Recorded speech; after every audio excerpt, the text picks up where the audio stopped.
ఇది వచ్చేసరికి పెదబాయిలాగా అంటారు. ఇంకొకటి చిన్నది ఉంటుంది, చిన్నది, అది చిన్నబాయిలాకు. ఇది వచ్చేసరికి మనం పప్పులో అంటే పచ్చళ్ళలో పెట్టుకోవచ్చు. ఇది ఎక్కువ ఎస్పెషల్లీ దీనికి కొంచెం ఇది వచ్చేసి సమ్మర్లో మనకు వస్తుంది. జస్ట్ కుండీలోనే సమ్మర్లో దాని టయానికి అదే వచ్చేస్తుంది. ఈ కుండీ ఇది ఉంది కదా, వీటిల్లో సీడ్స్ ఉంటాయి. ఈ డొప్పలో ఓపెన్ చేస్తాను.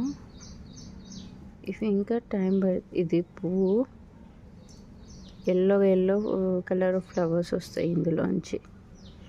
సో సీడ్స్ వచ్చినప్పుడు నేను మీకు చూపిస్తాను. చాలా చాలా అంటే చిన్న, అసలు కంట్లో నలిసినంతలా ఉంటాయి సీడ్స్ కూడా. ఇది వచ్చేసరికి చిల్లక ముక్క పువ్వు చెట్టు. అందులోనే రోజ్ కూడా ఉంది. ఈ అయిపోయిన తర్వాత ఇంకా రోజ్ పెరిగిపోద్ది.